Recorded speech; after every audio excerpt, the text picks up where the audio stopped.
You're watching Let the Quran Speak. Aliens and extraterrestrial life.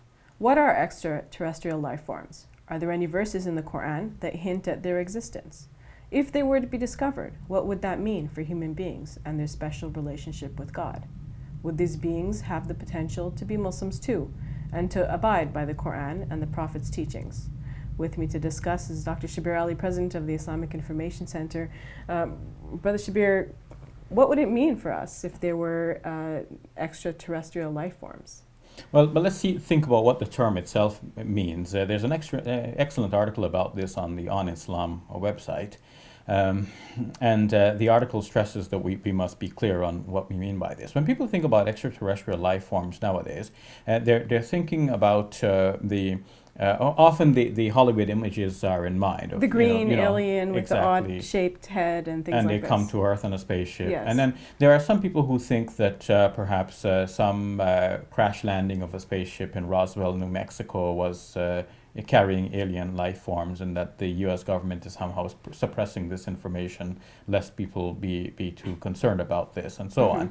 Well, what we should say, and what is very clear, is that... And people report UFO sightings regularly and feel like the government is also suppressing that information as well. Yes, but at the study of the level of astrophysics, we can be sure that none of this has actually happened, because to have life as we know it, a planet would have to be like ours, in that it would be distant from its sun.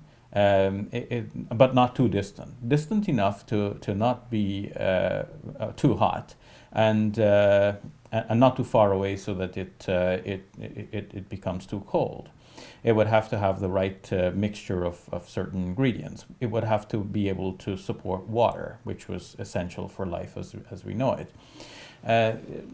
If such intelligent life as human beings emerged on a planet somewhere else, that planet would be very far away. So far, no planet like ours has been discovered within our solar system.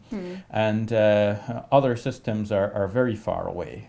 To give you an idea, light travels at the speed of 186,000 miles per second, or 300,000 kilometers per second.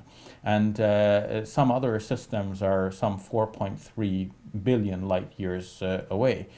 So we do have the vastness of outer space and the possibility that of the 100 billion galaxies that are out there, similar to our Milky Way galaxy, and 100 billion stars within each one. You can have many Earths out there, similar to our own, and of course intelligent life. But we don't have knowledge of them. We do not have knowledge of them, and the distances are so vast that we don't expect that any of them would have actually arrived on Earth, even given the most advanced technologies that they would have.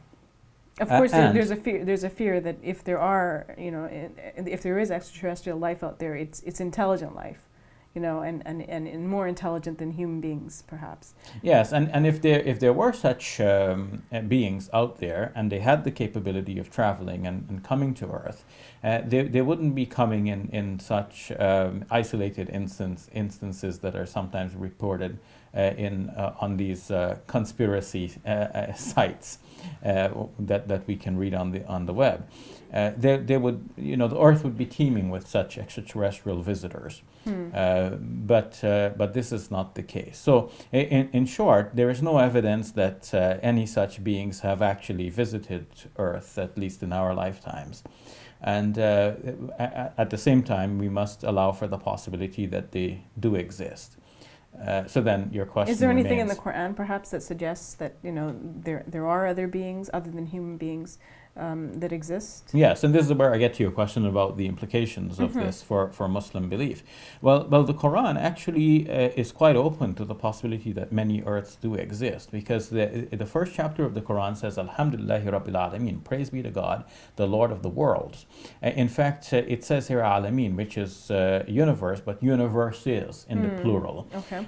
So there could be many universes and many worlds. In traditional commentaries on the Quran, it would would be explained that it has been explained that it's given here in the plural because we have many worlds operating even around us. In our own bodies, there are many systems. There are worlds within us, and around us there are many worlds. So there's the world of human beings, there's the plant world. There is the world of jinns, which is another set of creatures. There's the world of angels, another sort of creatures. So there could be many other sorts of creatures out there. In the 74th chapter of the Quran, we read, وَمَا يَعْلَمُ جُنُودَ رَبِّكَ إِلَّا هُ.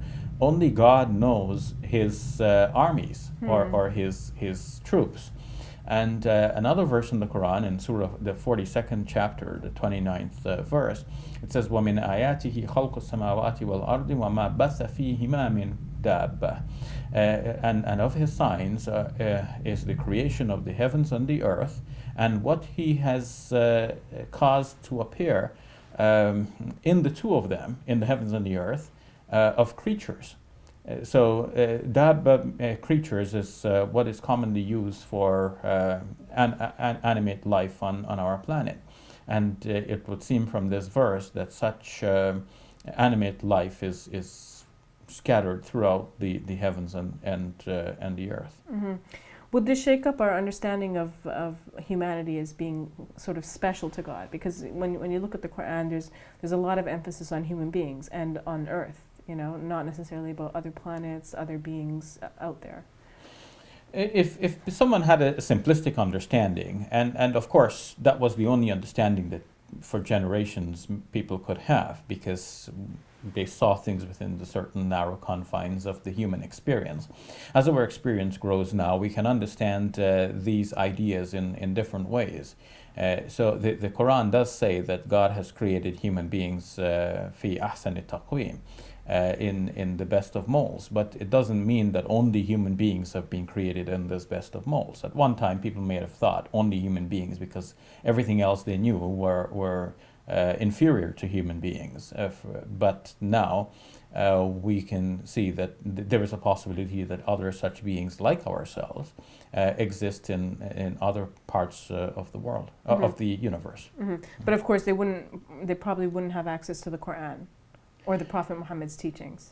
There are certain basic Quranic principles which would help us to think this through. One of the basic principles is that God does not leave his creatures without guidance. Mm-hmm. So God sends messengers again and again, and to every people God sends messengers of their own kind, and people from among their own communities, so that they can relate to each other. When people see the messenger from their communities, they can say, yeah, he's one of us, we know him, we can understand his message, and he speaks our language, which is also important.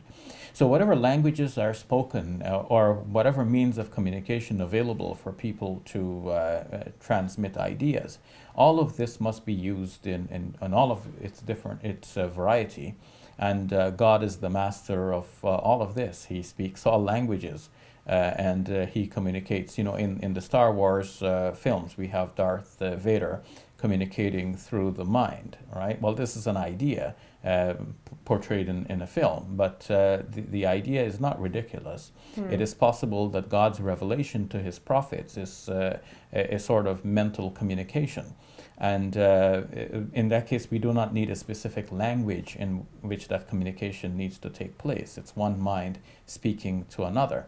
And the mind of God could speak to intelligent beings in many different ways throughout the universe. All right, we'll leave it at that. Thank you for your time, Brother Shabir. You're welcome. We'll take a break. When we return, we answer questions we've received from you, our viewers.